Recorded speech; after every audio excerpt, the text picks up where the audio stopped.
Welcome back into another edition of the Kickabout here on the Blue Room. I am your host, Rob Vera, along with my lovely and handsome co-host, Les Roberts. Les, buddy, it was this has been the longest couple weeks of longest like week or whatever, 2 weeks or whatever of my life, at least in a few years, and mostly in a good way. But it's so weird seeing you back on camera again when I just saw you multiple times in such a short span. And it's just like, it just reminds me that even when I get to spend some really quality time over there, man, when I'm back here, you guys do still feel kind of far away at times. That was 100% the fastest week of the whole month. I can't believe there's still a week of January left. But that week you were here, or the 5-6 days, whatever, that just flew by. Yeah, I think the time kind of flew for me, and then as we'll get into later, it got really long just trying to get home. But no, man, you can ask me about any aspect of it if you want, but I'll just say, and I think most people have heard because I did a quick pod while I was in Cumbria on the lake trip with it. I planned with a few of my Blue Room brethren, Mark Mosey, Matt Jones, Patty Boylan. It was really, really fun. And then obviously the games at Goodison. Wednesday was kind of was a letdown compared to the hype around it. And then Sunday just kind of, in like that scene in Dumb and Dumber, it's like you totally redeemed yourself. Gone and done a terrible thing, and then you totally redeemed yourself. Sunday at Goodison was especially given it was my final time going there. At least that's just for my personal connection to it. What a game! What an environment! There were so many, Moyes things in that game that I lost count. And what's funny is now we're going to go on to talk about Brighton. And I feel like it was also just as Moyes of a game, and yet in a completely different way. Les, I don't know if you want to start there, if you got anything else on your mind before we dive into Brighton, but that's the Moyes is all I'm thinking about right now. In a really fun way. I've seen some people sort of saying, it's no different to what Dyche was doing. It would, like yesterday was just a really defensive display. It's tangibly different to what we would have got from Dyche. It's built on a solid defensive structure, sure, definitely. But I think, as you've said yourself a couple of times, the players have got more freedom, and there always seems like there is some sort of attacking threat there. Even when we, Calvert-Lewin went off after about a minute or 30 seconds or something, wasn't it? First minute. Even when Beto came on, we still had that sort of outlet. A lot of it comes through Element and Die, but it just feels tangibly different, whatever we're doing. It doesn't feel quite so defeatist. We don't sit back quite as much. We do sit back and retreat. I mean, there were times yesterday when particularly the last 5, 10, 15 minutes where we were probably playing like a 6-4 or something. Or it wasn't even that, was it? Because we only had 10 men. Yeah. But we were sat really, really deep. But it didn't feel quite as defeatist. I think that's the best way I can put it. It did feel more like, a sort of a Moyes defensive display, if that makes any sense. Yeah, look, I think that I said this on post-match yesterday, but I think if you are someone who sort of witnesses or watches Everton from afar and relatively infrequently, then I can see how it's easy to just look at yesterday and say that's basically what's different between that and Dyche. And to me, that is the difference between someone who doesn't watch Everton every single week like we do, and others who I kind of get it. I kind of get why they would say that. But I think what we understand, and I think what's obviously clear to me, is that, as much as we talk about formations, is this, and is he playing a low block? Is he doing is this a high line decision? Like we can get into all that. And those are all things, in terms of, pressing enough. Like I get it. The coaching strategy matters. But I think the difference is that in a lot of the unseen, maybe somewhat unquantifiable things, Les, I think that clearly Moyes at least based on the available evidence of these first 3 matches, I get the sense that he has been a breath of fresh air for the players in terms of their confidence, and especially bringing in guys from let's be real, the dark, in Jake O'Brien, in Lindstrom, in to a lesser degree Nathan Patterson. I think that Moyes is.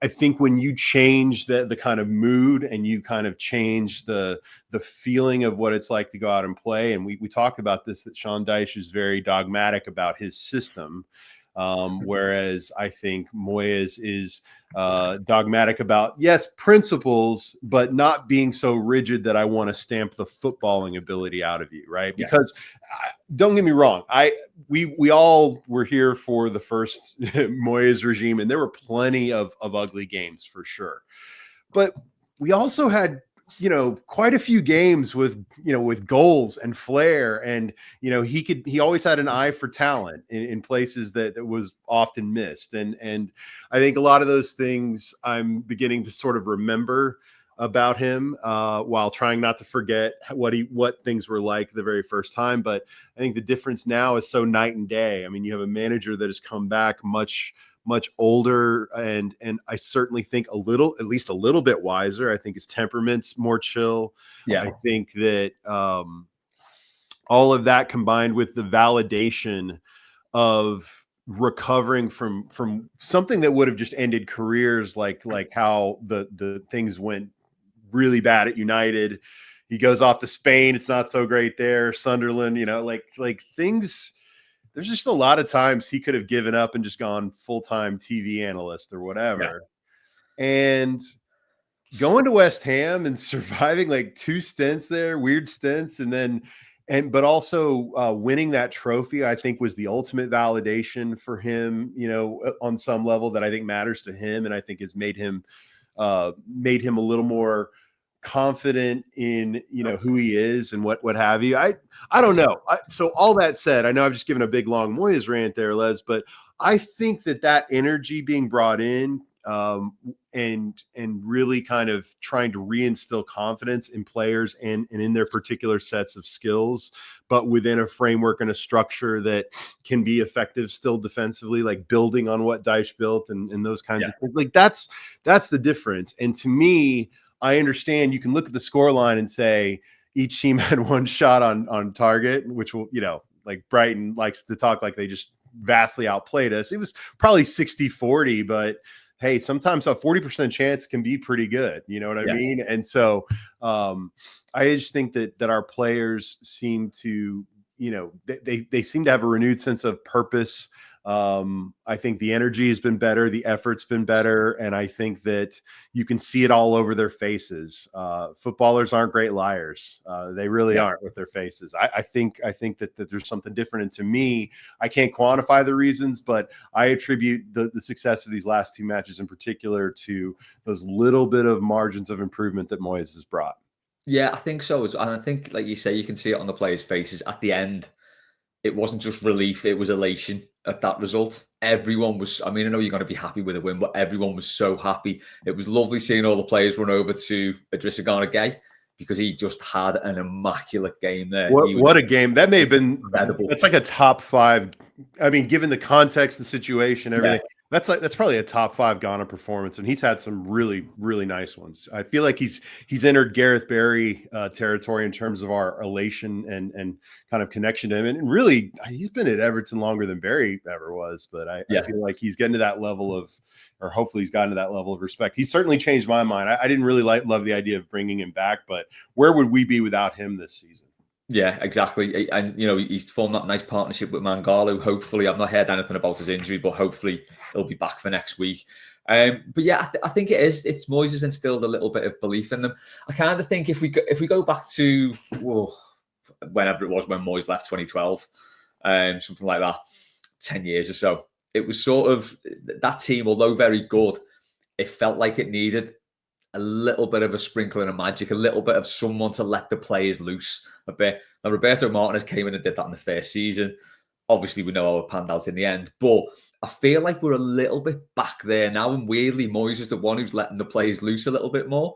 So where does he say Dyche should rein them in so much to the point where they just drop deeper and deeper and deeper? There'd be no sort of belief in anything they were doing. This does feel different, and I think, like you said, bringing players in from the cold, basically, like Jake O'Brien, he could well have been sold this month.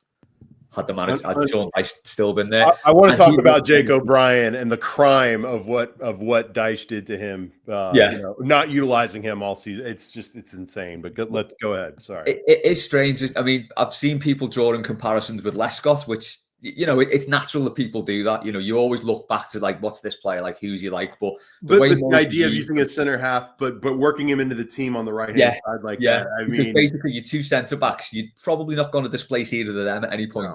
So get him in the team at right back and then work it that way. And I think it's a really good way of doing it. I wasn't convinced when I saw him on the starting at right back against Spurs. I was thinking 6'6" fullback. Not sure about this. But he's looked, that game he had Maddison and Son to look after. Yesterday it was Matoma. And, we've like until the last 15 minutes against Spurs, obviously we've really limited those teams to not many chances at all. Brighton's one shot on target yesterday, that's the least they've had all season. No one's limited them to that amount of shots. And the manager, I mean, I'm getting really tired of the Brighton manager already. There's a couple of things. But he was sort of making out like, they were the only team trying to play football. But, when you've been restricted to one shot on target, I've heard that argument for 20. I just love that. I'm like, they didn't let us take advantage of our best abilities. I can't believe that, And if you look at the shot, I can't remember the save Pickford had to make, but he obviously did with the shot on target. But if you look back at the highlights and the shots they had, they're all so wayward. They're not even close. There's a couple where players throw the bodies in and get in the way, but I just thought it was a really, really good away performance, and that's what you want when you go away from home to someone like Brighton, who would probably think of themselves a little bit too highly. I don't think they're as good as they think they are, and I think I said this to Warren on the weekly last week. It's sort of, this is one of those games where we kind of looked at it and thought, oh God, Brighton are doing okay. I mean, the ninth, they were like 4 points off sixth, I think, so they're doing all right. They're not having a bad season, but they're not the best team in the league by any stretch. I'd sooner play them than Bournemouth any day. There's a couple more teams who are a lot better than Brighton, and I think Brighton think they're at that point, and I don't think they are. I think the manager certainly does as well with his comments yesterday. I think I'm glad that they went into that game pretty on the front foot, really. We did go into, not just sit back and defend. We got the goal, and we did sit back and we defended on it, and we got the result. So it was nice to see us approach the game like that with no fear, really, just thinking we can go, if we do this, if we set out this game plan and we do this, we can get this result, and they did. Yeah, I think that there's some interesting stuff at play. Like, on the one hand, I think that this was a game for me where, the situation in particular and sort of the strange turn of events, which was a penalty that was a super clear penalty, but came off of just kind of a fluke play. Like, it's a thing that happens 1 in 100 times in a scenario like that. He absolutely batted it with his hand, but in that like split second moment, weird shit happens in moments like that, right? And this was our first penalty of the season, which is its own thing. But I think when you know that and you have suddenly taken this unexpected 1-0 lead, you're down Calvert-Lewin already at this point, right? I think that that informs, okay, what's the strategy next in terms of how we need to play. And I think that the ability to execute even a boring looking conservative defensive approach or whatever, but to do so effectively and efficiently at the right time when it's absolutely needed, to me, that's a real positive in the column of both the manager and the players for executing that. Dealing with adversity, being down to 10 men for the final 5 minutes of regular time, plus another 5, 10? It was like 15 minutes of time down a man. Like, Everton I think, frankly, if there is no penalty, let's just say it's just 0-0 at that point. Maybe you get 0-0 into halftime. I didn't think Everton came there to just play for a draw. I think that if it's 0-0 at halftime, maybe they're going to play a little bit differently. But once you've got a lead, and especially because I think I think it is fair to say that it wasn't for a lack of trying at the beginning of the match in particular. I just think Everton could not execute in terms of passes. I think Njai and Lindstrom just suddenly just didn't have it. They didn't have the sharpness and the accuracy, and really the whole team just wasn't quite putting it together. Obviously, Brighton did their thing and got a lot of possession early. So I just think that they weren't on it, but I don't think that's the same as just having the old Sean Dyche intent of just going there to play for a draw. Now, once you get the lead, you have to sell out. I think that was probably the smart play, given you were down your best goal scoring threat, besides maybe Njai, right? So to me, that was just good execution. It required a lot of grit. It required a couple of bounces going our way. That's how Moyes this felt like. This reminded me of how many games, Les, can we remember? And I can't name them all off the top of my head, but we watched dozens of these types of exact games, maybe not a man down for 15 minutes, but Moyes finding a way and gritting something out with a team who was so committed. Like, this is all that Everton shit we all say we want, right? And in the first 3 games, like, we're getting it. I'm not guaranteeing the results will stay the same. I mean, I think this is early, but the available evidence so far, and especially now the gap between us, a 7-point gap between us and the drop zone, I think, given we were at 1 a week and a half ago, I think to me is the ultimate validation of what Moyes has brought so far. And certainly I think that applies in this game as well. Yeah, it did feel like a very 04-05 early season performance, didn't it? So before the drop off after Christmas, it was a very ground out 1-0. Yeah. I also think as well, I think lessons have been learned from that Spurs game, because that was so close to a collapse of like Bournemouth proportions. I think they were a lot calmer yesterday. So although Bournemouth was panic like I've never seen from a professional football team, that was just mad. Yeah. Tottenham, you could see elements of it. You could see that the panic was setting in. It was getting a bit scrappy. Never felt like that yesterday at all. Never felt like Brighton were going to get back into it. Never felt really threatened by them. And I think that is testament to the players just executing that game plan. Like you said, you got the back 4-5, whatever we're playing, and then you got Jessica Garnegay just covering everything in front of him. Actually putting in some nice passes as well yesterday. It wasn't all about just sort of breaking play up. He was using the ball intelligently. And I think, you can't underestimate how big a sort of 7 days that's been for Everton to build up that gap between Wolves. So I'm just looking at the table now. We'll go into Tottenham's game in a minute, I think he said. That certainly sets up a pretty spicy affair next Saturday. Well, so Leicester are now 6 points behind us. Obviously, we've got the game in hand, which is the derby. But I think it's still the case, isn't it? If we win that, we're 9 points clear of them, but 10 points clear. I don't want to speak too soon. But Dave said that yesterday. I think you win this game on Saturday, and I think I'd feel 99% at that point, if that makes sense. Yeah, definitely. The only thing that's nagging at me, it's got a touch of the beat Villa go top vibe about it. And there's a little stat as well on sort of the past few Everton managers. I think Lampard, and I don't want to bring the conversation down, but I think Lampard and Benitez both won their first 2 games, and both games were within a week. Or sort of within 6 days, and they both won their first 2 games, and obviously there was a certain amount to drop off after that. I can't see that being the case this time, because I do think that Moyes has shown that these players have got more than they were showing early season. Well, and let's be real, like I think that's a perfect example of what we were talking about when someone says, well, what's the difference between this and like Dyche, or something like that. Like Benitez won 2 of his first 3, but that did not feel like this. You know what I mean?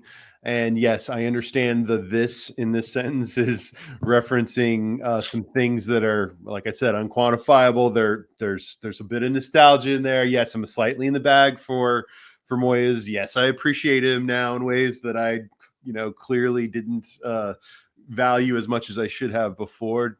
He also had his flaws, and I'm not going to forget those things. But all that said, I think that I think the difference, like you brought up, gosh, Villa beat Villa on Friday, go top. Like, I think the difference is that this group has been losing so much that I don't think that they are even close to being at a point where they can have irrational confidence, if that makes sense. Yeah, I think that Moyes will ride that line between keeping him confident but keeping him on edge. Like, you can't go all the other way either, right? Like, I mean, I think that Moyes is going to try to balance that line a little bit, but I still don't understand what has happened to Spurs. Like, I think in my mind, the idea of them being in this area of the table is just almost unfathomable. And so with Leicester, and yet they've completely fallen off a cliff, and they're at risk of falling into this thing too. But beating Leicester coming back in that game and winning, I mean, it's just one of those things where we win, we take care of business. We're at Goodison. I think we should win this game. A draw is not the worst possible result given the 6-point gap. So, whatever. But I think we should be aiming. You win this game, you feel really good about staying up. And suddenly, if it could be in the matter of weeks, you win this game Saturday, I think you give yourself that momentum and that platform to feel good about being safe. Suddenly, we're talking about Spurs and Leicester needing to fight it out, or someone else. Yeah, it's kind of crazy right now. But the thing is that Everton need to do the best job they can to put everything into Saturday to extricate themselves from all this crazy and just get safe as soon as possible. Yeah, it's like that. So basically, before yesterday, we were still in that little mini league at the bottom, very much part of it, whereby Tottenham, I think, were 4 or 5 points clear of us. And it was basically with us, Leicester, Wolves, Ipswich, and Southampton. Although Southampton are pretty much gone, there was that little mini league that we were still just a part of. If you look at it now, we're now moving up into the next little mini league, which has got Spurs in it, West Ham, United, and Palace. That goes up to 12th. So just those incremental gains can see us just creeping up nicely, easing the pressure. And as you say, if we win next week and Spurs don't, let's say, we go ahead of Spurs, Leicester are then 9 points behind us. So that's looking a lot better already. And then we can start looking up again, which I think, it's always hard to set expectations. You don't want to set your sights too low because, we baggage ourselves with all this. Well, we should be doing better. We should be doing this in the league. We're a big club and all that. But I do think all we want now is to just ride out this season. Just have no drama. I mean, I think we said that from the start, really, didn't we? Before Dyche came out with all this stuff about, Everton fans say they want to be in Europe and all this. It's like, obviously, we'd love to. Gaslighting. That's not what anyone was saying. I'm sorry. No one said that. But it does feel like if we can get over this next week, and it is still a big if, because that result from Leicester today will have given them massive confidence. That was probably a bad result for us today, just purely because they go into the Everton game on a high now, having just had a really. Conversely, it gets our players' attention. That suddenly Leicester are 6 points behind you, they win at Goodison, and then suddenly you're in a real fight. And again, I understand that we're, you still have Wolves and Ipswich and Southampton. I get that, but I just don't even want to be that close. And I think you want to get as clear of Leicester as possible. And so hopefully this got everyone's attention, or at least Moyes can use this to get the necessary attention, as if that was, you'd like to think that wouldn't even be needed at this point. I think these players know that they've got work to do. And by the way, I know some of this is new manager bounce or whatever you want to call it, but I also think that there's going to probably be some not so great looking performances before the end of this season. We're going to have, an ugly loss here somewhere, whatever. But again, I just feel like I almost want to say, Les, like if we win on Saturday, then I almost feel like Moyes has already validated the contract that was given to him. Does that make sense? Like, it does. That quickly. It could really happen that quickly, I feel like. I'm probably, I don't know if I'm I know that's a bit much, but I'm just saying the way that the schedule, the fixture list has kind of lined up here, I think this is just a really nice opportunity to take advantage of these games that you really should be winning at home. Yeah. Now you have all the motivation in the world to win it. And so I'm feeling pretty good about that. It's an absolutely huge month as well. So to keep up that momentum to go into February is really important. That and I know it's only 2 games that we've won, but it's 2 good wins. What have we got after Leicester? So our fixtures coming up, and I think 5 of these. I think there's 6, 1, 2, 3, 4, 5 fixtures, 4 at home.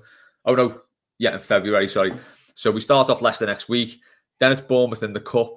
Then it's the derby. Palace away, United at home, Brentford away. Sorry, so they're the 6 fixtures. So there's a lot of teams around. Well, Palace and Man United, 2 teams around us. Brentford a little bit out of our reach, but it's a huge month, really big month. Palace are frauds.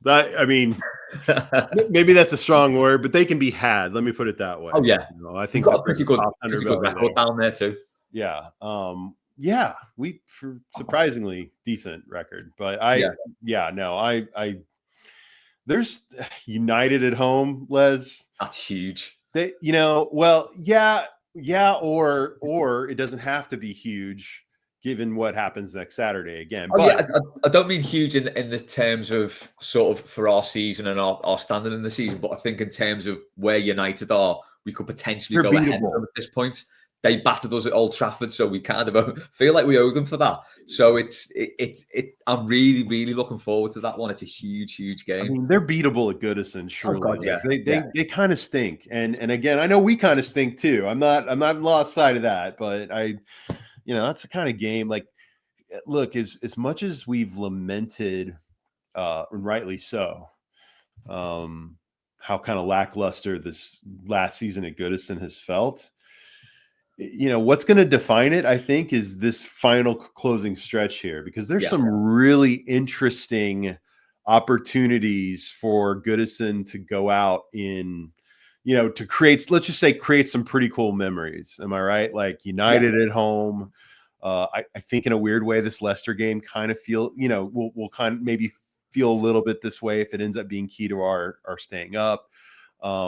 You got a cup game in there. You've got the derby in there. I just, I don't know. I just think that there's some opportunities there to maybe, you want to believe that all these things are greater than the sum of its part. The final season at Goodison, Moyes being back, the team, new ownership, the team trying to get to this new stadium, like all this stuff, you'd like to think would combine to create some nice memories down the stretch here. At least that's what I'm hoping for everyone's sake. Yeah, definitely. And this Leicester game, I think, taking on the significance that it does, I don't think it's ever a game that anyone looks forward to. I don't think Leicester fans look forward to playing Everton. Everton fans don't look forward to playing Leicester. It's a bit of a nothing game, but this has got a lot of significance now. So it should, on the back of 2 good wins, 3:00 Saturday kickoff, to coin the cliche, it should make for a really good atmosphere at Goodison. And I'm hoping that sort of, because that's kind of what we need. We need games to have some sort of jeopardy and, not just going through the motions. And it's nothing sort of unique to the last few seasons or anything. This, I remember sort of years ago, you played Bolton at home, you played Middlesbrough at home. It was just one of those games that you just had to play. Their fans weren't up for it, you weren't up for it. And it was just kind of a flat occasion. So I'm hoping this Leicester game won't be on the back of the way things are going. And I think what surprised me is sort of how much I feel like this Moyes thing could be quite good. Because when when there's been talk over the past few seasons of him coming back, it's been on and off. And I've always thought it just seems so regressive, seems so typically Everton, no imagination. But if you look at it, he has, over the course of his managerial career, he's got 700 Premier League games. I think if he stays another 3 seasons in the Premier League, he'll overtake Wenger, I think, as the manager who's managed most Premier League games. What I find interesting is I don't know if he's adapted, but what he does with the team can still get results and can still work. If you flip that against a manager like Benitez, who just looks like a dinosaur now completely, if you look at those 2 managers back in 2005, Benitez was clearly the elite manager. Moyes wasn't on his level. And I just find it dead interesting the way he's kind of just left him in his wake now, because Benitez cannot hack the Premier League as he showed at Everton. The fact that he's not had another Premier League job since then, the fact that that was a Premier League job that came completely out of the blue, having not managed in the division for years. I just find it really interesting how Moyes has adapted, and he's of the same generation as Benitez, but he's adapted to sort of still be a relevant manager in this, in this thing, to the point where I'm thinking, if he gets us 2.5 years, I'm more than happy with that. Hopefully an extension as well, because that means things are going well. Well, yeah, or more. I mean, I'm not gonna obsess too much about any kind of future outcome, but I absolutely agree with your sentiment, because I think, if I do think that that's an interesting point or contrast you make between him and a guy that I sometimes completely forget about in Benitez, but it's for the best. But then being in the same kind of, like you said, the same age range and generation of managers, I think it's clear that Moyes has adapted.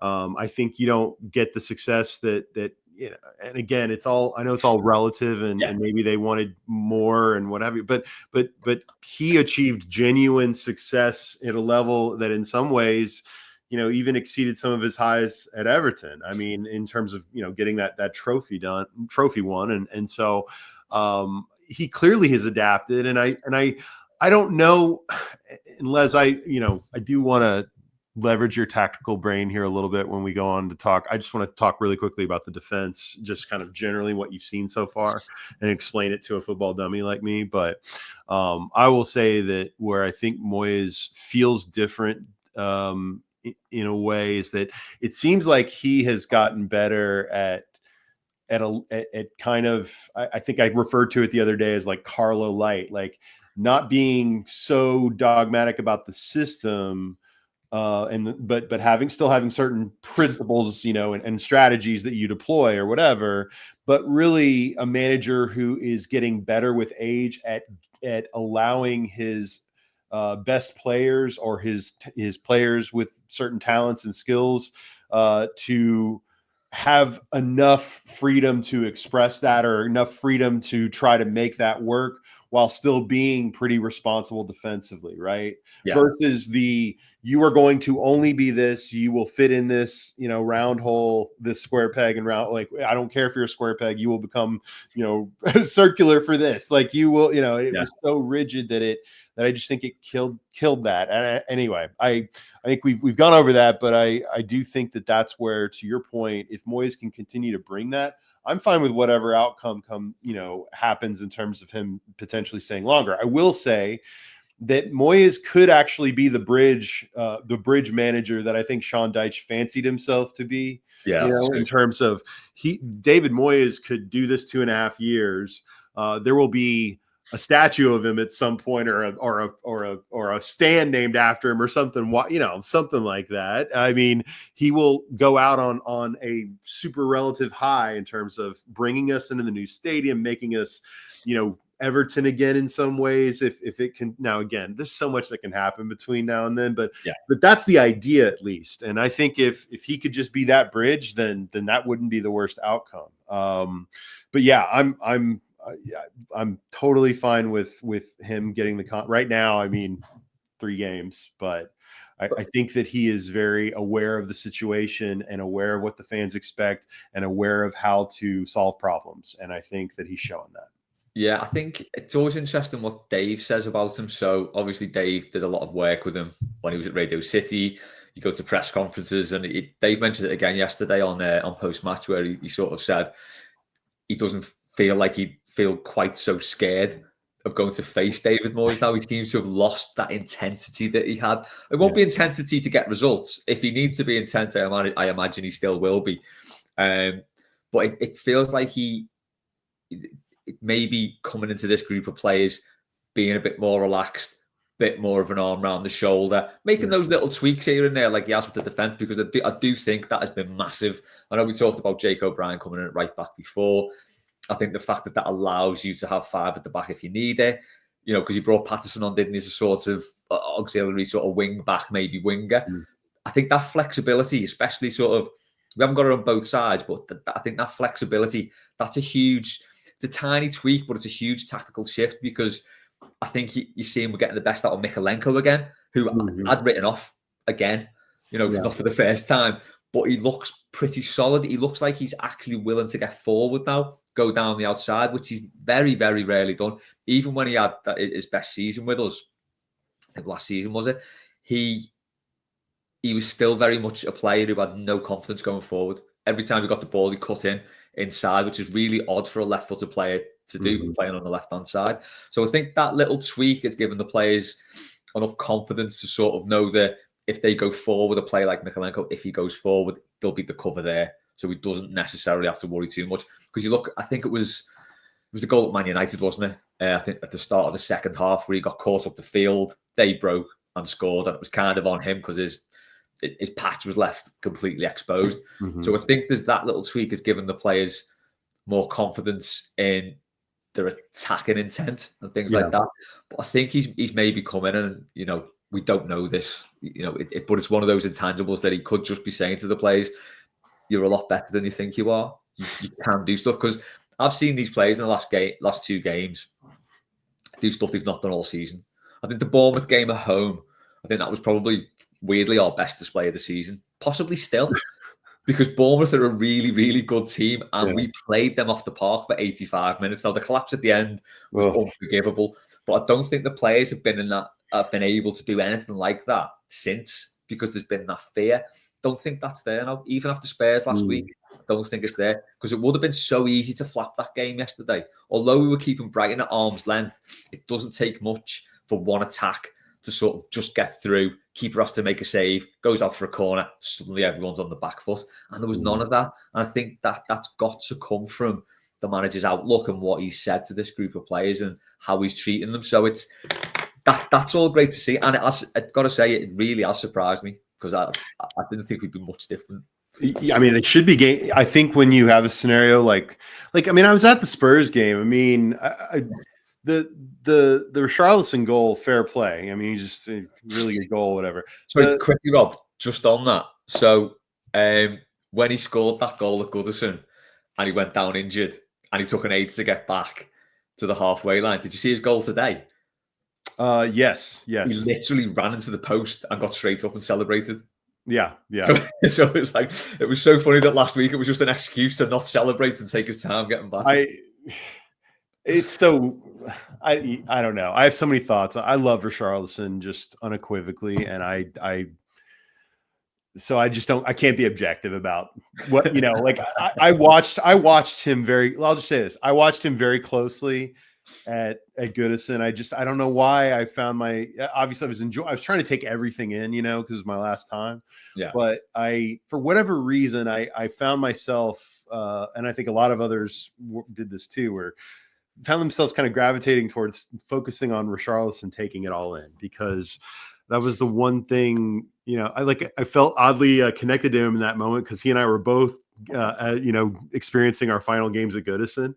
And so I think that I found myself wanting to see if he was having an emotional reaction. And to your point, like he took great pains to not, to really not seem to enjoy scoring against us as always, which, I think it's a weird performative thing. Like, I don't totally get it, but fair play, respect. And then at the end of the game, at some point, full time, people are walking off, he takes his shirt off and he just stands looking at the park end for, it felt like the longest minute of him just staring out into the distance. I mean, he was not talking to anyone at that moment.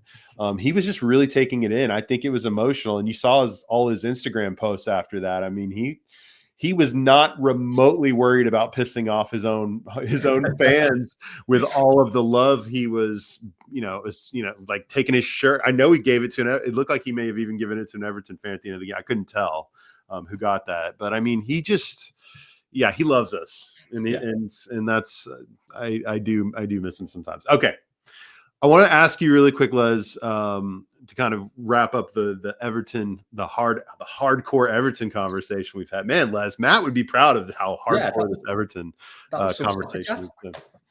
For Kickabout, I think this is particularly good.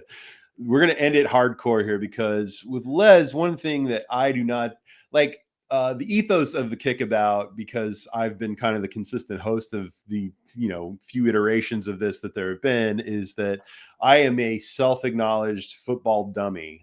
My analysis comes from mostly watching Everton and having opinions, and and I've learned some things over the years. But I'm smarter than some people, but I'm compared to the people on the Blue Room, I am at the very bottom rung of football knowledge, right? So when I have someone like Les, who is a highly decorated football manager in his own right, on my on this podcast as my co-host. I mean, I've taken advantage, Les, of talking music with you, because you and I are of the greatest generation. But I will say that I've not asked you enough about formation and strategy. So I'm going to ask the question that I think there are people like me who watch Everton who might be afraid to ask, but I'm going to ask it, Les. And that is this. Okay.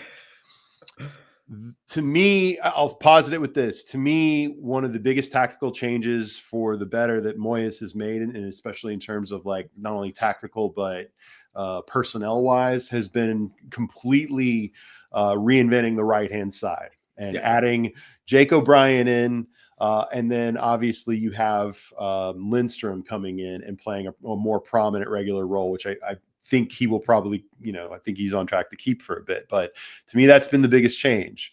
So I look at that formation. I'm like, is it a back four? Is it a back three? Is it a back three when they're back on defense, and it's four going forward? Like, I don't totally get it, Les. So explain to me what I'm seeing with, and in particular, if you could focus on the Jake O'Brien piece of this, because I want to understand. I think he is a third center half some of the time, and I think he's a right back some of the time. And I will also say, and before I turn it over to you, that I have been impressed at every moment with the poise with which Jake O'Brien has played. That guy is getting the ultimate baptism by fire. You talked about it before. Matoma and Son in your first couple games playing a position that you're not as familiar with, at times playing kind of a right back position. And his passing has been really good. And he doesn't seem to panic at certain moments. I think he was beat once by Lamptey yesterday. But other than that, he's been awesome. Okay, so all that said, Les, explain to me what I'm seeing defensively and the change that you think has been made that's so effective. Yeah, it's still essentially a 4-2-3-1. It's the sort of the formation that Everton seems to have played forever now. Okay. But you've got a very interesting bit where when we do defend, it goes to a back five. Now, I didn't think Lindstrom was the most defensive player in the world, but he does do a job to cover that right back if the defence needs to shift across. So it's got three centre-backs to give you that little bit more security, where you've got Mangala and Gay in front. So it's unusual because it's quite a fluid formation. And it's really testament to Lindstrom and O'Brien that they can play that, because it's, you can't underestimate how difficult it is for a centre-back to play at full-back. Mm-hmm. I was a full-back when I played. So my opinion is any idiot can play a fullback. It's one of the easiest positions on the pitch. I'm not going to lie. Okay. But if you're a centre back, and a big centre back as well, typically fullbacks are probably my height, maybe 6 foot at most, not big at all.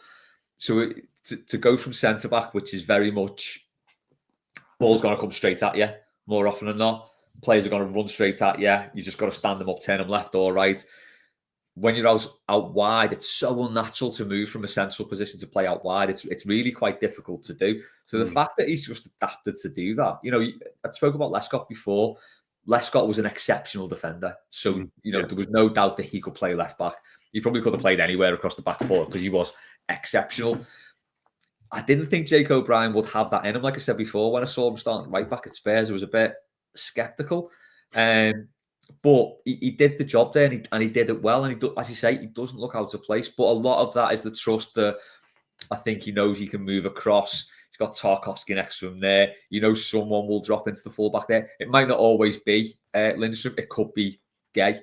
It could be Mangala. But there will always be someone covering him if he needs to pull in. So it's the formation. Like I said before, it's a really, really nice tweak. It's unusual because it is so fluid.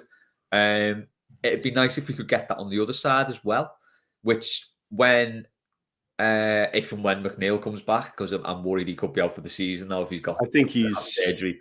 I think, let me put it this way. He's been out since the beginning of December, and only now are they saying we think he might need to have surgery. That tells me that they've waited and hoped it would get better, and it hasn't. Yeah. And so if they're talking surgery now, he's done. I mean, it's because they were really trying to delay surgery because it would never be, because if they could have had surgery in December and him be back by now, like if it was some minor like meniscus thing or whatever, then whatever.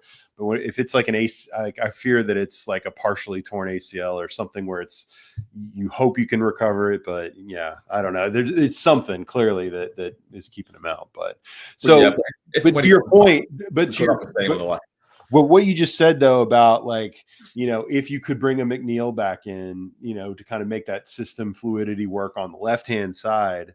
I mean, I think I mean, on the one hand, I think you make a really great point that it's amazing that these two players who have really not been featured under Deitch at all have come in, knocked the rust off pretty fast and adapted to a more, complex system. I don't know if Jake O'Brien had experience doing that a little bit more in France. I think they played some, didn't they play three at the back where he came from? I'm not sure.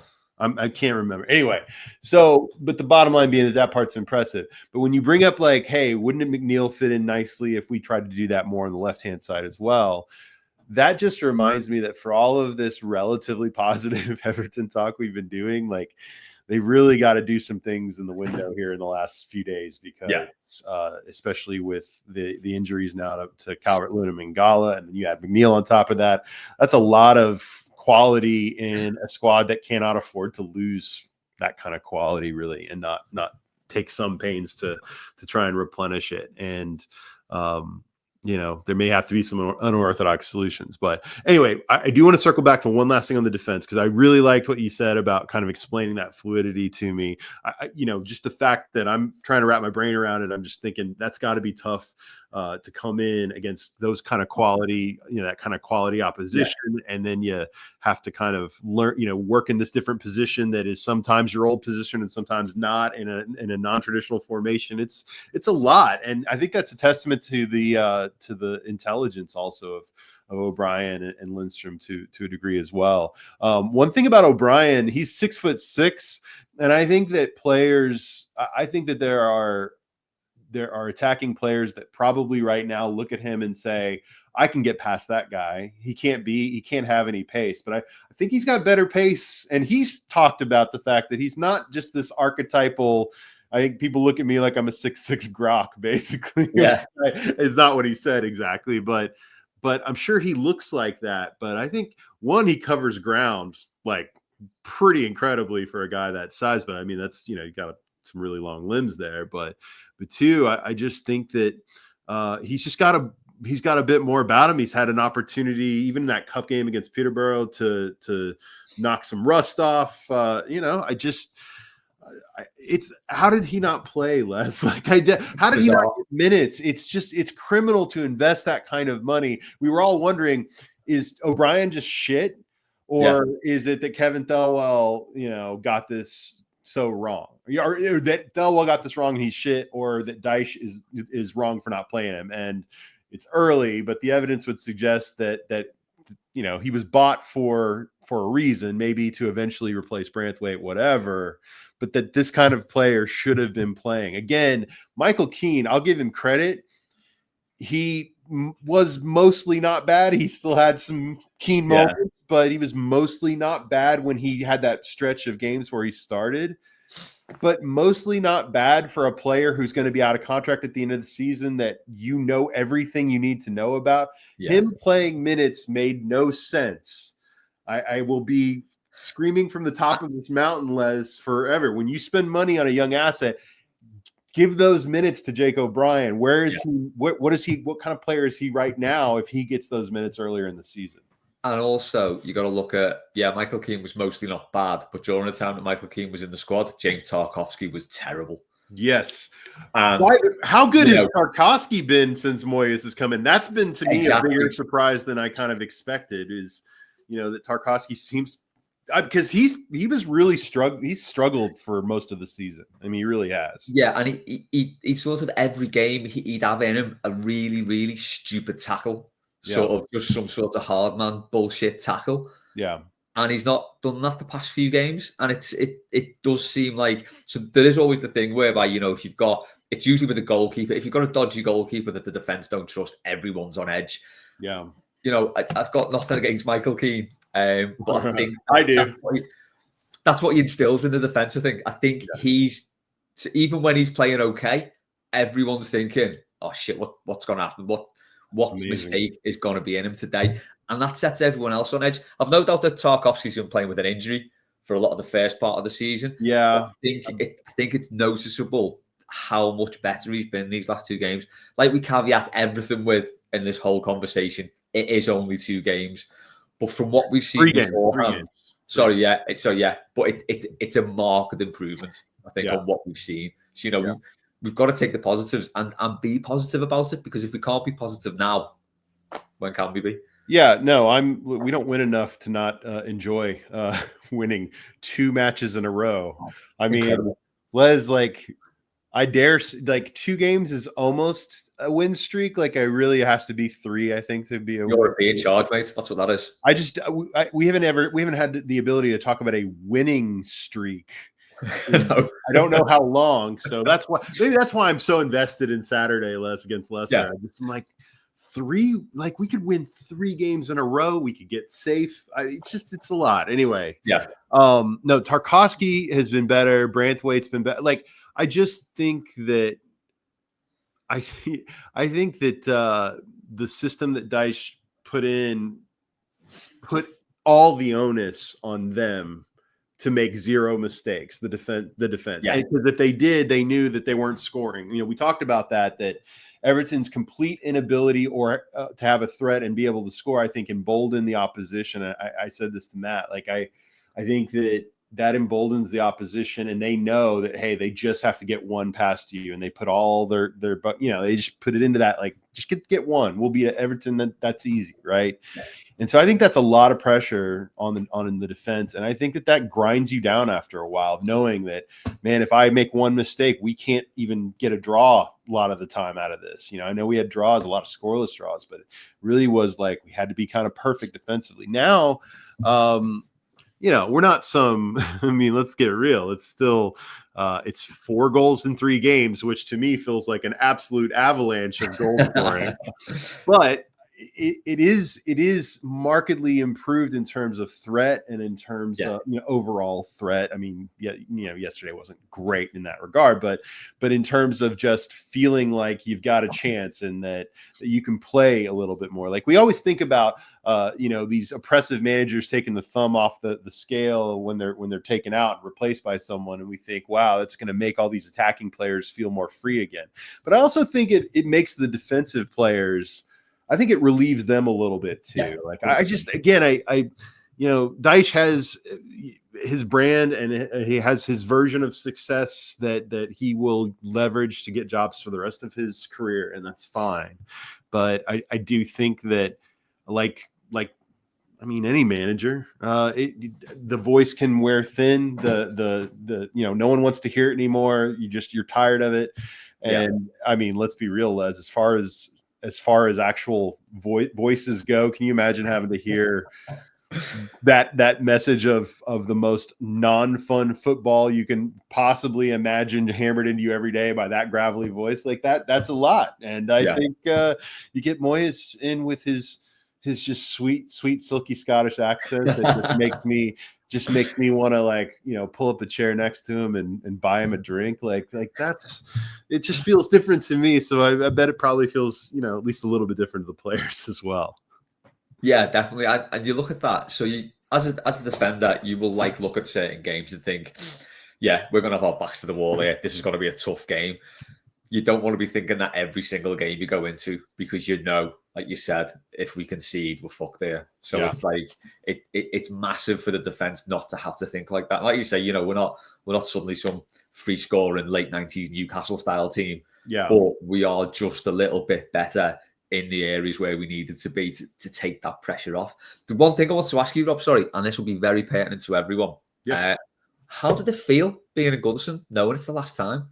Because we're all going to go through that soon. And I'm just intrigued to know what that was like. No, well, I mean, if you if you want to go back and listen to the post match after Spurs, I kind of give my whole. I was in an emotional place, Les. I'll just say Yeah, that. But I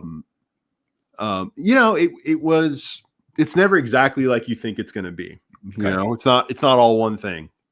I wasn't sad the whole time. I wasn't wistful the whole time. I was happy at times. I was a little contemplative at times, whatever. But mostly, I was just so tuned into the game, Yeah, and that to me was in a way Goodison at its best and most purely distilled, right? Because I felt like for a last match at Goodison, I was getting what I believe are really the best things about what Goodison is at its peak, at least based on, my experience of all these years watching the games from afar. And then obviously seven visits to Goodison. Right. And so, to me, I was just so in the game because the game was not only the score line, but it was how it was being played. It was the way the players and the crowd were interacting, and there was that connection and that energy and all the things that we romanticize about what Goodison is at its pinnacle. I felt like I was getting all of that on top of having David Moyes, my manager, basically that I grew up with in terms of my Everton experience. So, and just to play and we almost blew it, which is also a big part of the Goodison experience and the David Moyes experience. And of course we almost blew it through two pretty ropey, like especially the first goal was super ropey, it was just kind of a weird sequence of events, and I almost just kind of wrote that one off. The second one got my attention for sure. And then I think, as someone said, then he brought, or as I said, he brought Michael Keane on just to stab me in the heart. And Keane immediately get, the Moyes sub, right? And then he immediately gave the ball away. And I think he was, of course, I think he was, he was kind of at fault for Richarlison's he was, whatever, but ball watching at the back post. But the whole, the sum of its parts was a win, all of those things. And me at the end, I was with Keith in the lower Bullens, and I mean, I'd been on so little sleep and so much adrenaline by the time I just got back from the lakes that Sunday, and I was kind of like all on adrenaline on that podcast. I think I even referred to sitting in the main stand twice, which I wasn't sitting in the main stand. I was just thinking about the stand I was watching it from. Anyway, I was completely out of it. So I think what you heard on the pod was like pure emotion. I'll just say that it was amazing. It felt special. And it really hit me as I was walking out of Goodison. Like there was a real conscious thing of, I've just seen the pitch for the last time, and I'm walking to the train, and I've just seen the Goodison sign and the I guess they'll move the statues over to the new place, but you know what I mean? Like I'm just seeing this for the last time. And I think it was about the walk back to the train. It suddenly, like, I got it welled up in my throat, and I started like I got a little misty. I didn't know that would happen. I mean, I just didn't really know what to expect, but it hit me, man. Like, and I think that, what you guys will experience I'm not trying to minimize what I felt, but you guys are going to experience it like tenfold, right? Like, maybe not tenfold. I'd like to think I'm close in emotion with you guys, but like, this stadium spans families and generations that go back as far back as you can imagine. Like, and to me, that is just, it's so sacred. And, so it felt kind of religious in a way. Like, it was great. It was amazing. And it was a little sad. Yeah. I'm kind of looking forward to and dreading that last game in equal measure, because I just don't know what it's going to be like. I think the difference sort of for me, certainly as like a season ticket holder, it can become a chore going the game. Yeah. So obviously for when you're coming over, it's a big event, it's a big experience. There's a lot of anticipation and looking forward to it. Okay. With us, it could just be fucking hell. Are we playing again today? Okay, right. What time are we going? And it's like a bit of a routine and a chore, which you never ever want it to be. Sure. But it gets like that. Yeah. Well, they've been bad, Les. Like they've Well, been really exactly. bad There's for a been long nothing to time. look forward to. And Yeah. do you know what? I think these last 2 games that's really shown how, the single most important thing is what they do on the pitch, because that's what gets us invested. Even had we drawn that game yesterday, even had we got beat, I think we would have seen enough from those players to think, okay, yeah, I think we're all back on the same page here. And it ultimately comes down to that. And now I think we all feel a lot more invested than we have done for like the best part of this season. But yeah, it's I don't know. I've got a big weekend that weekend as well. I've got half man half biscuit in Ulverston on the Friday. Okay. I've got Supergrass in Manchester on the Saturday. Oh, Then yeah. Southampton at home on the Sunday. But spanner in the works could be if we get to the FA Cup final, because it's on the Saturday. So that could be one hectic weekend now. Oh, wow. Wait. So when would the FA Cup final be? It'd be the Saturday after. Saturday, yeah. Which Saturday? So is it the? So it's. Oh, I can't remember what date in May. June, right? It's like first week of June or something.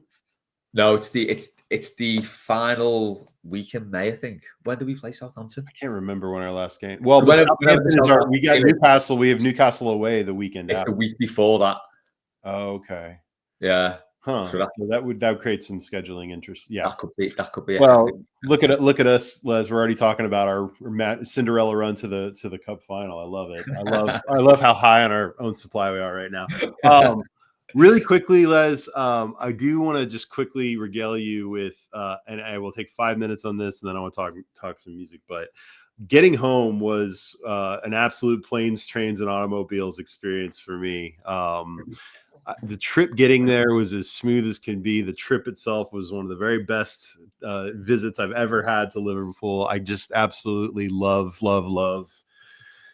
Liverpool and being on Merseyside, and just generally speaking, and being in the north, and really just being in that part of the world. I feel at home there. I'm made to feel very welcome. You guys are the best. I want to say that part, get that part out of the way. Getting home, everything was going to plan, Les. I left at like noon on Tuesday from Manchester Airport. Everything's gone smooth. Now we're flying into Atlanta, where I had heard the previous couple of days before that there had been a winter, kind of some snow in the forecast, and that there'd been this kind of winter storm kind of hitting the south and southeastern part of the United States. So for reference, guys, Atlanta, Georgia, right, just north of Florida, right in that southeastern kind of heart of the country, and Atlanta Airport in particular is I believe still considered the busiest airport in the world. And I read that before. Yeah, it's insane. So the thing about it is that the storm in Atlanta wasn't that bad, but the storm in the surrounding areas where all the inbound planes were coming from was bad. So when I say perfect storm here, I am speaking literally and figuratively, in that we had a storm that kind of caused some issues. I get to Atlanta on time, but I'm supposed to take a flight 3 hours after I land to get home to Oklahoma City. And let's just say that flight got pushed and pushed and pushed, and then just eventually canceled. And this happened for thousands of flights in Atlanta. I mean, it was absolute chaos there. This also was a perfect storm because an entire group of two of the largest historical college football fan bases were also trying to get out of Atlanta at the same time. Notre Dame and Ohio State had just played for the national title game. So you got all those fans there. So the airport was chaos. And then when all the flights got canceled, imagine think about how easy it is for you whenever you leave somewhere in town to just grab an Uber, get to where you need to. But now imagine tens of thousands of people requesting ride shares on Uber and Lyft all at the same time. Imagine a city like Atlanta, big as it is, that has a very underdeveloped taxi cab system. And now imagine all those people at midnight on a 20-degree Fahrenheit, which is, whatever that is in Celsius, it's fucking cold. Yeah. All trying to get out of the airport at the same time. It was like a Walking Dead episode when the apocalypse has started. It's 28 days later before it gets crazy. Like it was insane. And so, I thought, hey, I was smart. I booked a hotel Problem is that after having at least 10 Uber and Lyft rides just canceled because they couldn't, meet the demand, I decided to get old school and wait for a taxi cab. And unfortunately, I had to do that for over an hour in the cold without my luggage, mind you. I have none of my luggage accessible to me, but I'm in the cold for at least an hour, and I'm starting to feel like I can't feel my feet at a certain point, whatever. But I finally get a cab after all that, get to my hotel where I've made a reservation, and I get to the front desk and he tells me, we don't have any more rooms for the night. And I said, well, that's okay. I've made a reservation. He's like, yeah, I understand that, but we're not selling any more rooms tonight. Whoa. And I said, well, what do you, I said, I don't understand. Like, I booked a room because it was available. And he just, he looked at me like I was insane for suggesting that. It was that Seinfeld episode, Les. Have you ever seen that Seinfeld episode where he goes to the rental car place? He's got a reservation and they don't have a car for him. And he's just like, you're really good at taking the reservations. Anyone can take the reservation, but it's keeping the reservation, holding the reservation. And so I felt like I was having that moment. Long story short, I had to then take my, one bag I had with me and walk through about a half mile of frozen, snowy downtown Atlanta at 1 a.m. to this other hotel, hoping they had rooms. Luckily, they did. And, then I had booked a flight out for the next morning, take my cab to get to the airport, only to have that flight canceled on my way to the airport. And it took me 2 hours to get through security. And again, my story at the end of the day sucked just because I got sick and it was cold and whatever. But man, there were tens of thousands of people dealing with all this at once. It was absolutely insane. I didn't get home to Oklahoma City until a full 24 hours after I was supposed to. I tell all of you this story, not just to regale you with my travel ills, but to say that I really did suffer for those 3 points against Spurs. I just want you guys to know that, the magic that I bring to Goodison when I bring in comes at a huge personal cost. I just want you guys to know that that's how much I love this club. That is the price you pay for enjoying Everton. And we appreciate it, Rob. We all do appreciate it, That's insane. Anyway, I just had to tell that story really quick. Okay, Les, let's finish up with a little bit of Les and Rob's record corner. Man, this has been fun. I've enjoyed some of the feedback we get about just talking about albums and stuff. But you and I recommended, I think, a couple of albums that were challenging in their own kind of unique ways. But again, I think we're examples of bands that are probably, especially, I think this has been kind of a cultural exchange where I think you're learning about bands that really didn't hit over in England in ways that I'm beginning to learn more about bands that really hit there in ways that maybe they didn't in America. But Les, why don't we start with the album that you selected and talk a little bit about it? And I'll certainly provide my thoughts as well, but really excited about this. And let's start with how you pronounce this band's name, because I really have questions about that. What are we going with? Is it, I always say the, but it never sounds right. There's so many possibilities, Les. It could be the, it could be the, and it could be the, or the.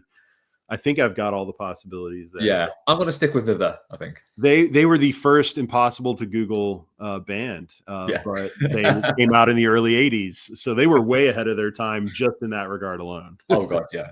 Well, that's the thing. Like with this album, so I was 6 when this album came out. Tell everyone the album, Les. Oh, sorry, the album Soul Mining. It's so when like people talk about favorite albums and like the best debut albums, there's always a lot of recency bias. So for sort of people I know, everyone will always talk about Definitely Maybe, the Stone Roses, things like that. I think this one kind of goes under the radar a bit as an exceptionally good debut album. Yeah. It's for me, it's so 80s in its sound, but not to the point whereby it's not translated well to today. So there are some things in the 80s that have, aged really badly. Sounds 80s almost to a parody of the 80s. But I think this one, it's just, I don't know, it's got something there. There's more substance to it. that it still stands up. It's only 8 tracks long. Yeah, describe the sound of this album, Les, because I think the sound, and then we'll get to the lyrics, because the lyrics are a huge part of this too. But describe kind of the sound. This album came out, just for everyone's reference, 1983, just to kind of give you a frame of reference. Definitely part of this like mesh of post-punk, synth pop, slightly dark new wave. I don't even know how to describe it. It fits under a lot of umbrellas, Les. That's kind of that pretty much sums it up. They're a really hard band to pigeonhole, and it's a really hard sound to pigeonhole. But it's got a lot of synth in there. I don't know. I can't really sort of describe it. Maybe you can describe it better than I can. But I mean, and they say lyrically as well. It's very important. He writes about a lot of issues. It's very much of that early 80s. People were kind of losing sort of faith in everything in Britain in the early 80s. There was not many things to be happy about. So lyrically, it kind of goes along that sort of bent, but sonically, it doesn't sound too depressing at all. It's quite an upbeat album.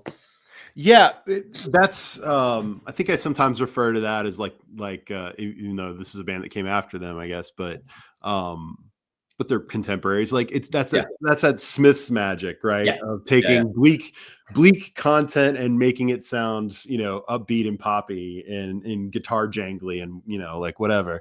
Soul mining has some. Okay, so here's what I'll say about soul mining. Like I kind of named off all those like mini genres, but I don't think they sound like too much of any one thing. No. It's a little bit electronic. It feels almost like there are elements of it that can feel a little almost krautrocky at times, or proggy or whatever. But it's it's definitely synthy. But there are some real tracks that have hooks in them for me too. Like there are some like the first track is like I've been waiting for tomorrow all of my life. And by the way, that is the lyrical flourishes in this and the turn of phrases in the lyrics in this are incredible. And that's a great title for a song. But that song is kind of like this sort of dark, intense beginning, and then it gets into these more like almost like radio friendlier sounding tracks like Uncertain Smile and This is the Day. This is the Day, and just which are great tracks. But his voice, so the lead singer is Matt Johnson. I mean, Matt Johnson is sort of the and his voice is kind of it's kind of very distinctive, and it's very like precise, like every word he's saying, because the lyrics are clearly very important to him. And to Les's point, this was certainly an album that had themes about like the current moral decay of society and not taking care of people, and definitely stuff that sounded very much like living under kind of the Thatcherite type regime sort of stuff that are themes that are explored in a lot of English music in the early 80s for sure. But for me, with what made him so distinctive is like in the very sort of Nick Cave poetic way that he made these lyrics. I love like I'll a couple of examples I cited here, Les. That song, The Sinking Feeling, he says, you can't destroy your problems by destroying yourself. Death is not the answer, for your soul may burn in hell. My memory, my fond deceiver, is turning all my past into pain. While I'm being raped by progress, tomorrow's world is here to stay.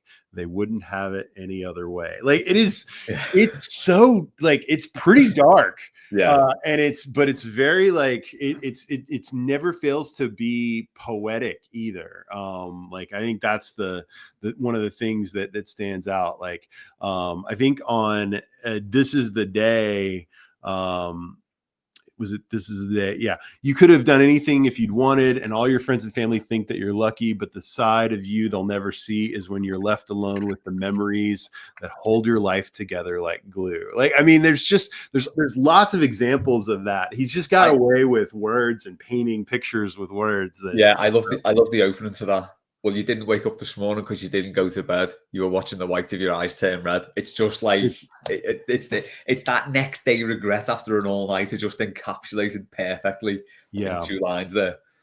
Yeah, no, I really just, to me, that was the part that really stood out for me, was just, and by the way, let's just put some context to this.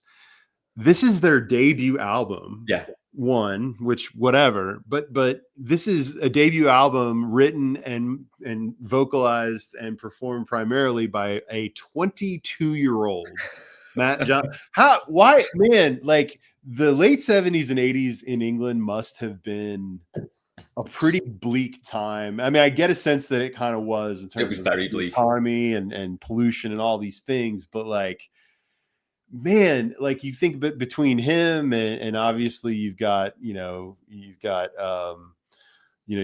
bands like Joy Division and bands like The Cure, like how are such young men already this like kind of dark and deep and full of this kind of despair in their lyrics. And this is just one of those time capsule type albums that, and again, I'm saying all this, but to Les's point, the music's great. The music is pretty upbeat, and it really creates an effect. I thought it's just there's not another album that sounds quite like this. Yeah, that's what I thought. So when you sort of said to describe the sound, I can't really, because I can't sort of compare it to anything. And I think, I don't know about you, but I sort of got to an age whereby suddenly, and it really annoys me, anytime I hear anything new, I'm like, oh, that sounds like something else. Yeah, And yeah. straight away I'm trying to compare it to something. Sure. I think with this, I can't really. It's very, very unique. I think the only strange thing on the album for me is that they didn't finish with Giant, because Giant is the one that you would sign the album off with. Yeah. We went with Perfect. So I don't know, but yeah, I mean, the album's a 10 out of 10 for me. 8 tracks, 10 out of 10. Well, if I recall, I think I was reading this that so Giant, which is that might be my favorite. Like, it's so good. It's incredible. It's incredible. I think the reason is because, and I was seeing this, the original album did end with Giant. Perfect was a track that was on different released versions, I think, of the album.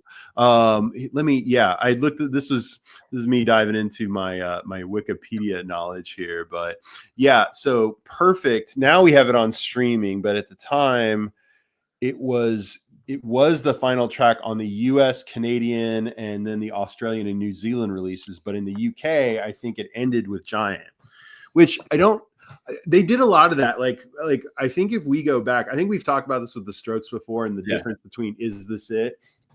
But in the US versus the UK, I think more of that still kind of goes on, maybe a little less, than we think, but still less than it used to be. But I think in like the 80s, you would, especially the 70s, 80s, and certainly at least in the early 90s, there were a lot of albums that would be different track listings or include or not include certain songs depending on the country, which I don't understand the strategy of that sometimes, because it feels like it's like, I think art, if this is my album, it's these songs. Now, if you want to call them bonus tracks, fine. But I think Perfect seems like the final track if you're just looking at it on Spotify today.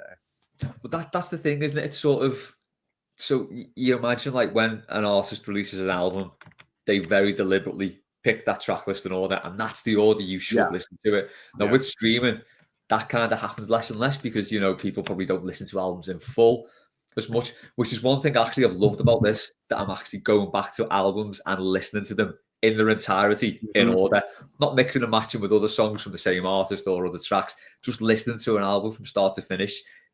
It's such a good thing that I don't do often enough.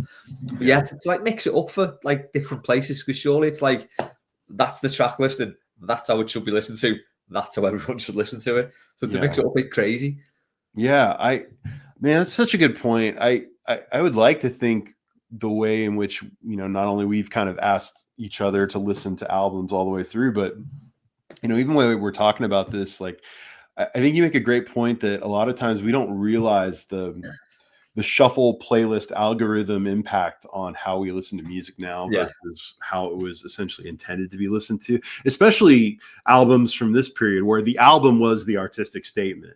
I mean, that's you wanted to have songs on there that could be, radio friendly and give you hits, whatever, but you wanted something that was, the artist viewed as an album. Anyway, just quickly, interestingly, one point on that. So, Uncertain Smile, obviously on the album, it's the crazy piano break at the end. Yeah. The 7-inch version of that, the singly released, is slightly different, and it plays a flute and a saxophone instead.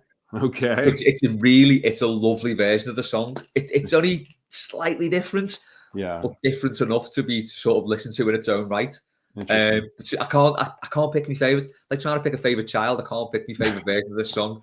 Both incredible though. But listening to that, it's on the compilation. Is it 745 RPM or something? The singles compilation. It's a different version. It's great. Anyway, sorry, I digress. Well, to end things on the just a wonderful album. Check it out. Soul Mining is the name of the album, and it is. Again, I do think I think that it may not. It's one of those albums, Les, that's probably not for everyone. I'm not saying that, but it's one of those that you really appreciate when you do listen to Les's point from start to finish in the right order, and it's hard in this day and age, guys, because everyone's got a lot of shit going on. But whenever you can actually listen to an album while you're not doing something else or doing 2 or 3 other things and really be intentional about it, I think an album like this in particular really benefits from that kind of listening style, right? It's like a TV show that benefits from being on week to week instead of binge or whatever. There's just differences, right? So very cool. Okay, so finally, the album that I picked, I know I grabbed this. Oh yeah, wanted to grab it, and of course I put it in the least convenient spot possible so that I can show you guys how big my head is right on the camera. So the album that I picked for this week is a classic of my teenage years. Again, I my teenage feelings guide and direct all my decisions on this show. But is Wilco's Being There. Wilco, I think, kind of, Les, you were telling me, kind of like Spoon was a bit of a band you had a blind spot for in terms of like not really having heard of them. I think for any of you who have been watching The Bear, which I know a lot of you have been into that show, if you look up the Bear soundtrack on that has been playing, that they've kind of compiled all the music from all 3 seasons. Wilco's got 5 tracks on there. I mean, they're a Chicago-based band. It's a Chicago-based show. It's and they're very much. They very much fit the mood of that show, I think, in a lot of ways too. But Being There was the Wilco's second album. Their band, like I said, from Chicago. Growing up in America, they were a band, especially during that kind of phase that sometimes got referred to as alt country in the late 90s, which it really shows you that in the moment sometimes we really struggle to classify things artistically, and so we kind of struggle for like a good name, because like alternative country is not a terrible description of certain bands and types of music from that period. Bands like the old 97s and Ryan Adams was big, and Whiskey Town is band before that, and My Morning Jacket was a little bit of that, and they're kind of more jam bandy, after that, like lots of bands and that have tentacles in that, where it's not quite Nashville country, but it's something else. Being There, though, was not it was not just one thing, kind of like we were talking about with this album was their first great, like, at least widely regarded as their first big artistic statement, their first masterpiece. Came out in 1996. It is an album it's a double album, so it's their largest album, but kind of specifically, album 1 or disc 1, because it came in like the 2 CD thing back in the day. Disc 1 was sort of the more upbeat stuff, and disc 2 was the more sentimental, kind of moodier stuff. It was meant to have a contrast while being all still kind of one unified recording. But the album has flourishes of country, but then also total indie rock, total what you classify as like indie alternative stuff that I would classify as kind of bluesy and folky, and a little bit kind of jamming at times. There are tracks on there that are just straight up acoustic, and then there are others that have this wall of guitar sound, like especially the opening track Misunderstood at the beginning, which just that first track was really just, I think, kind of knocks you off kilter into thinking what this album is going to be. But it's a bit moody, and it swings from different moods to romantic and sentimental to angry to sad, to all the things. But it is an album that if you like a band, especially in that period of the late 90s, that was trying to kind of mix genres and try to be a little experimental while still writing lyrics that stick with you and kind of get to your heart, and if you like those kind of man with a guitar and his lyrics type of not quite Dylan or Neil Young sound, like there's something in this for everyone. And I guess I've been attached to it because in a lot of ways, while it's their biggest record, it's their most accessible in a lot of ways in terms of just how universally kind of accessible the lyrics and how pretty it is overall. But anyway, that's my spiel on it, Les. I'm really curious what your thoughts were, just because I feel like this kind of music, especially anything kind of tinging with country, is something that is not really big over there. But tell me if I'm wrong, and tell me what your thoughts were. Yeah, I don't think it is. So I think my only sort of flirtation with that sort of old country style is bits of Beck. So how much I love Beck. So there's bits of stuff that Beck does that has that sort of old country sort of twang into it. So that's kind of my only sort of frame of reference point. So when I listened to this, I'd heard of Wilco as a band. Again, they weren't a band that I'd ever really listened to. Like you say, the first two tracks, I thought, okay, I know where this is going. This is fine. And then I think track 3, Monday, that's when it sort of kicked up a gear for me and was like, okay, all right, this is where I thought it was. I think I said to you, Forget the Flowers. That to me sounds like a Libertine song if the Libertines have been born in the States. Oh yeah, that's a great track. It's such a good track, and it's got that, like you say, that indie rock feel that the Libertines do, but in a completely different way. So yeah, I loved it. I mean, you did say when you gave me this, I've given you a big one here because it's a double album. But what I love about that is the fact that, like you say, the first one's the rockier, the second one's the more introspective one. You've essentially got two albums in one. I know that sounds obvious with a double album, but it's good to hear a band doing different things like that.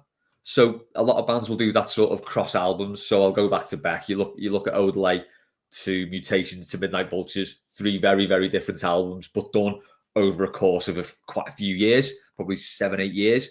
This to have the two quite different albums over the course of the same recording period.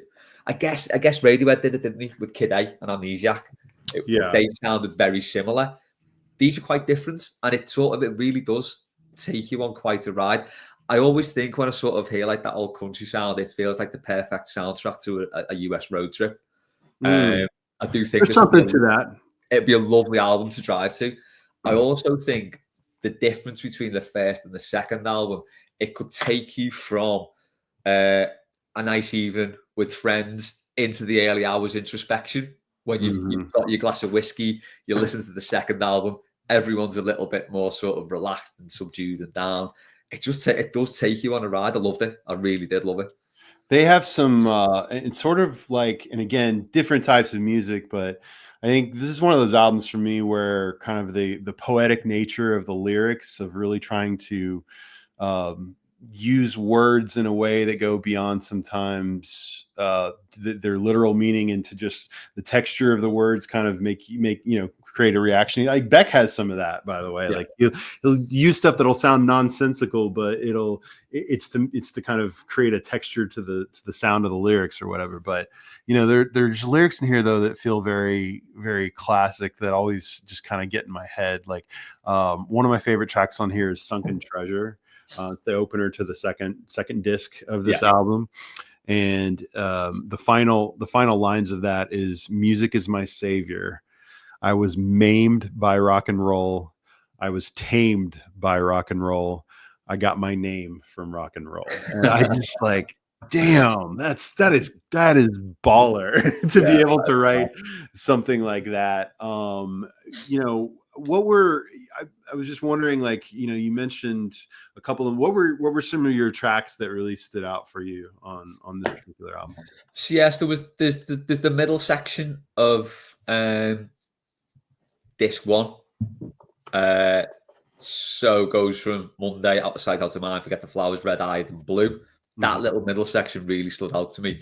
Yeah. And obviously, you sent me the article to read to sort of give me a little bit of context on the album. I think Out of Sight, Out of Mind, and Out of Mind, Out of Sight, doing the same track in two different ways. Explain that bit, because it's the same song, one on each of the discs. Yeah, but they're the same song, but like performed in completely different ways. Yeah, it's track 3 on disc 1 and track 3 on disc 2. So track 3 on disc 1 is Out of Sight, brackets Out of Mind. Track 3 on disc 2 is Out of Mind, brackets Out of Sight. And yeah, it's essentially the same song performed in a different. Oh no, sorry, it's track 4 on disc 1, but essentially performed differently. Yeah, which I just think's a really bold move, but it's sort of, it kind of makes sense because you can perform the same song in any number of different ways, but for a band to do that themselves on the same album is quite out there. Yeah. I think, did you refer to the second track? It sounds like the opening to Sesame Street, right? Oh, it does. And again, that in itself is a hell of a bold move, because it will start with the Sesame Street hook, doesn't it? Yeah, it absolutely does, and I don't think they're trying to hide it or anything. I think that's kind of, but it's just a way of taking something that kind of is an earworm for you, and really, kind of just hooks you in a way. The album closer, "Dreamer in My Dreams," is one of the most fun, jammy songs ever. It's just a jubilant type ending to an album, and as deep as that album can get sometimes into some more contemplative places, whatever. I think it's the second time we've used the word on the podcast. It definitely ends in a really fun way, and it's just like I said, it's an album that has a little something for everyone. Again, I think that bands like Wilco, that for those of you who are aware of them now, maybe you only learned about them in more recent years. Maybe you learned about them through a TV show you watched or whatever. It's like how a lot of people, I feel like, discover bands via YouTube and via TikTok, little clips of shows with a song or whatever.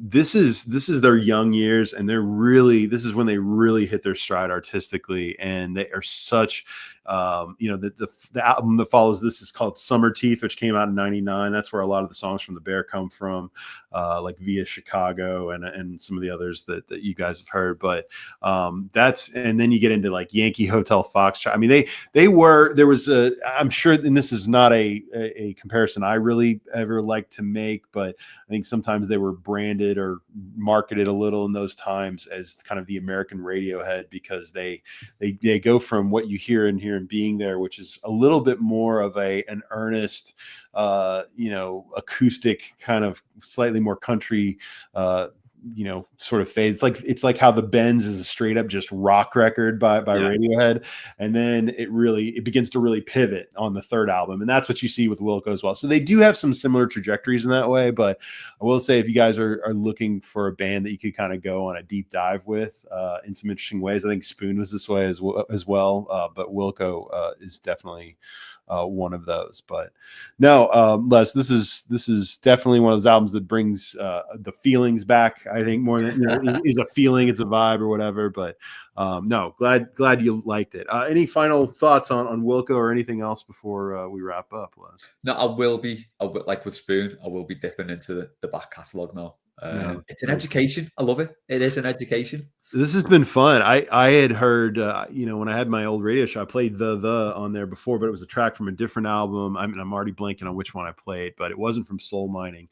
But now I want to go deep dive into that. I think that's been the most fun about these discussions. Is I think part of what we're talking about here are, we want to highlight certain albums, but I also think it speaks a lot to the way in which we consumed these albums when they came out versus, again, kind of to your point, like what we kind of lose sometimes when we just, we open up Spotify and hit shuffle on a playlist, and then we don't think about it anymore. And again, there's nothing wrong with that. We all do that to a degree, but I do think that there really is something to like creating some intentional time of listening to an album in the way that it was meant to be listened to, from start to finish. Treat yourself to some headphones time, guys.